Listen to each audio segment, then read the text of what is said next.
मध्य प्रदेश के किसान मध्य प्रदेश की सरकार के द्वारा चलाई गई भावांतर योजना और सोयाबीन पंजीयन का बहिष्कार कर रहे हैं।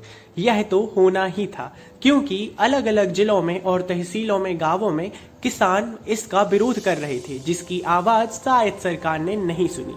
और अब इसका खामियाजा सरकार को उठाना पड़ेगा, क्योंकि राज्य सरकार केंद्र सरकार को सोयाबीन बेचती है और उसके बाद ही विदेशों में सोयाबीन जाता है। मध्य प्रदेश में किसानों को फसलों के न्यूनतम समर्थन मूल्य (MSP) का पूरा लाभ दिलाने के उद्देश्य से शुरू की गई भावांतर योजना अब उम्मीदों पर पानी फेरती नजर आ रही है। एक जिले में 3 पंजीयन केंद्रों पर बीते 3 दिनों में महज 19 किसानों ने ही अपना पंजीयन करवाया है, जबकि क्षेत्र में 450 से ज्यादा किसान सोयाबीन की खेती कर रहे हैं। किसानों को इस कम भागीदारी के पीछे मुख्य कारण बाजार में मिल रही ऊंची कीमतें बताई जा रही हैं, जिसकी वजह से वे सरकारी योजना में दिलचस्पी ही नहीं दिखा रहे हैं। इस बार जो सरकार ने भावांतर योजना शुरू की थी, सरकार किसानों को उस हिसाब से जागरूक नहीं कर पाई। किसानों को मालूम ही नहीं है वर्तमान समय में भी कि सोयाबीन का आखिर भाव उनको मिलेगा क्या, जिसकी वजह से ही शायद यह खामियां अब सरकार को और मध्य प्रदेश के किसानों दोनों को उठानी पड़ेगी।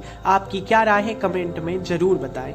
मध्य प्रदेश सरकार ने इस बार सोयाबीन का समर्थन मूल्य 5,328 रुपए प्रति क्विंटल तय किया है। दूसरी ओर किसानों का मानना है कि आने वाले दिनों में बाजार मूल्य 6,000 रुपए प्रति क्विंटल तक पहुंच सकता है। यही कारण है कि अधिकांश किसान अभी भावांतर योजना में पंजीयन कराने से बच रहे हैं। उनका कहना है कि यदि बाजार में ऊंचे भाव मिलते हैं तो योजना की आवश्यकता नहीं रहेगी, इसीलिए फिलहाल वे इंतजार की मुद्रा में हैं। यानी कि अब नहले पर दहला पड़ गया है, यानी कि पहले किसान सरकार के पीछे थे और अब सरकार किसानों के पीछे रहेगी। खैर, किसान की फसल का असली मालिक किसान ही है, तो वह जो भी करेगा ठीक ही करेगा।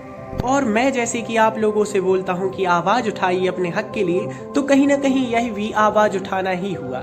आपकी क्या राय है, कमेंट में जरूर बताएं। मध्य प्रदेश की खबरें, योजनाओं की सरल जानकारी के लिए चैनल को सब्सक्राइब करके वीडियो लाइक कर दें। जय मध्य प्रदेश, जय जवान, जय किसान।